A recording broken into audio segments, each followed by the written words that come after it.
Digamos, uno de los déficits que hay en la Universidad Española es que desde el punto de vista de cómo se dan las clases se recurre muy excesivamente a la lección magistral, ¿eh? Y entonces no es así en otros países de Europa, en concreto, no sé, en Gran Bretaña, en los países nórdicos, se hacen, en los países anglosajones en realidad, en la cultura nórdica, la enseñanza universitaria, hay algunas, muy pocas clases magistrales, más que nada de introducción al tema, pero luego a continuación pues, se proporcionan materiales de estudio, de experimentación, de trabajo, de debate, o sea, son clases mucho más activas, ¿no? O sea que esto significará, digamos, el espacio europeo que diseñe Bolonia, como se dice técnicamente, cambiará los planes de estudio y también la metodología docente en España. En fin, ponernos todos de acuerdo en torno a un modelo compartido por todos, porque si no es compartido, entonces ese modelo no vale para nada, porque no lo vamos a apoyar.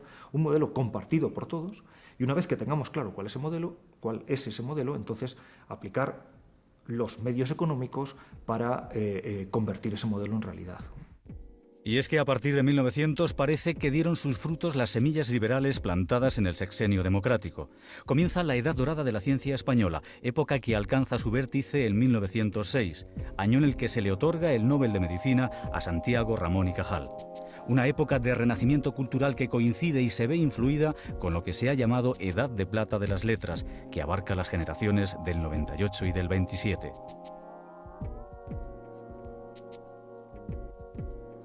Madrid se consolida como espacio productor de cultura, donde renace el espíritu de iniciativa en un clima muy propicio al debate entre las ciencias y las letras.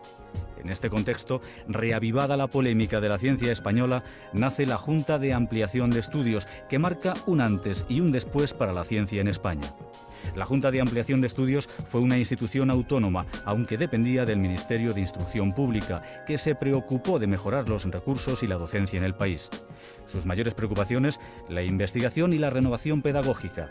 Había que formar al personal docente y acercarlo al nivel de Europa. Santiago Ramón y Cajal fue elegido presidente de la Junta desde su fundación en 1907 y ocupó el cargo toda su vida. Con Cajal, las ciencias biomédicas se convirtieron en las protagonistas de un fenómeno llamado cajalización, que creyó que era posible regenerar a España a través del cultivo de la ciencia. No hay duda que Cajal es el científico más universal que ha dado la ciencia española. Sus descubrimientos se han convertido en la base definitiva en la que se orienta la actual anatomía del sistema nervioso, y su influencia ha sido enorme para la neurocirugía y la neuropsiquiatría modernas.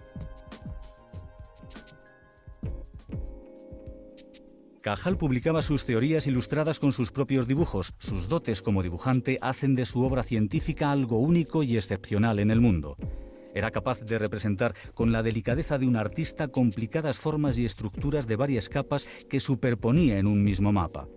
Le fascinaba el mundo de los colores, las formas y texturas que se encuentran en la naturaleza. Extraía pigmentos de plantas, de las flores o de las paredes de los vecinos y fabricaba sus propios colores con los que pasaba horas pintando en la terraza de su casa. Su padre, don Justo Ramón, de origen humilde y que había llegado a profesor de anatomía después de una dura lucha, estaba preocupado por las aptitudes artísticas de su hijo más rebelde. Cuando obtuvo el título de doctor, compró a plazo su primer microscopio a un almacenista madrileño por 700 pesetas. Aquella decisión encaminaría su futuro hacia la histología, que es la parte de la anatomía que estudia los tejidos. En aquel momento los microscopios eran aparatos difíciles de conseguir y que en España todavía se miraban con cierta desconfianza.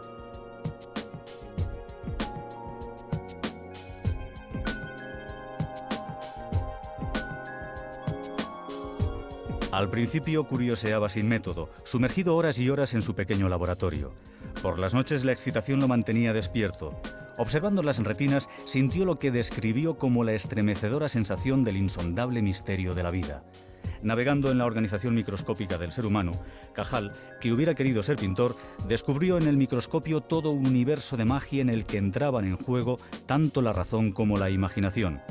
Sin su microscopio no hubiera descubierto la neurona y su destino habría sido otro. Cada aspecto de la personalidad de Cajal resulta interesante. En 1898 se publicó su discurso de ingreso en la Academia de las Ciencias titulado Reglas y consejos para la investigación biológica, los tónicos de la voluntad, donde animaba a los jóvenes investigadores a que regeneraran al país tras el desastre del 98. Pero Cajal no fue solo un científico encerrado en su laboratorio. Su compromiso con la ciencia y la sociedad le hizo tomarse muy en serio su papel de pedagogo.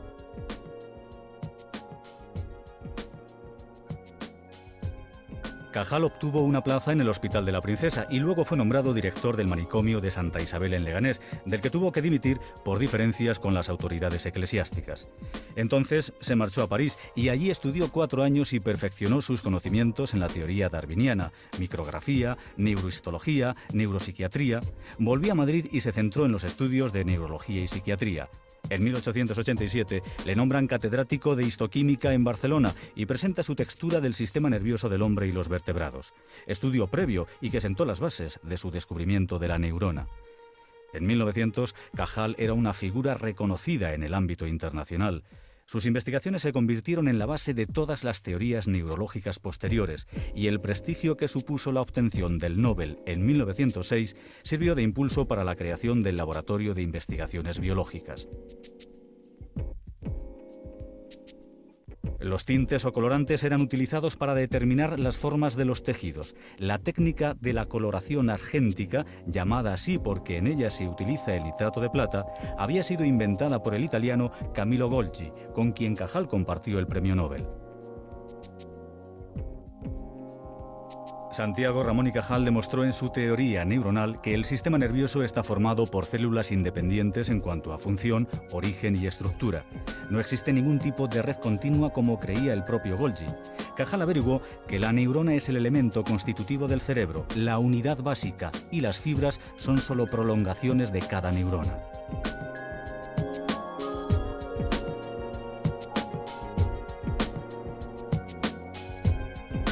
Dedicó toda su vida a estudiar estas estructuras y dedujo implicaciones funcionales para todas y cada una de las partes del sistema nervioso, como la corteza cerebral, el cerebelo, la retina, el bulbo olfativo. Después de muchos años y de abrumadores reconocimientos internacionales, en 1932 el gobierno funda para Cajal una equipada escuela de histología, el Laboratorio de Investigaciones Biológicas o Instituto Cajal. Llegaban tarde las ayudas. Cajal ya se jubilaba como catedrático, pero aún así la propuesta fue bien recibida por el Nobel, que según afirmó en una ocasión, desdichado es el genio surgido por estos pueblos y extinguido sin descendencia. 2 años después de su muerte estalla la guerra civil y ese renacer de las ciencias biomédicas quedó cercenado por la represión de las nuevas autoridades. Franco cortó de cuajo la funesta manía de pensar, en palabras de un rector universitario de la España de la posguerra. España quedó aislada y muchos de sus científicos e intelectuales quedaron condenados al exilio. Francia, Estados Unidos, México o Argentina abrieron sus puertas acogiendo a muchos investigadores españoles que, pese a las dificultades, prosiguieron su labor. Yo creo que en aquella época, en los años de 1900, 1930, 40, se generaron grandes científicos y grandes humanistas también, grandes escritores, grandes pintores, grandes científicos, grandes ingenieros, muy significativos. Es decir, que fue muy positiva aquella época en general, pero se caracterizó por individualidades. O sea que, mientras que en los últimos 30 años hay individuales, hay científicos muy destacados, pero por el contrario se ha elevado mucho más la calidad media. Hay equipos de investigación, hay instituciones, cosa que en aquel momento había muy poco.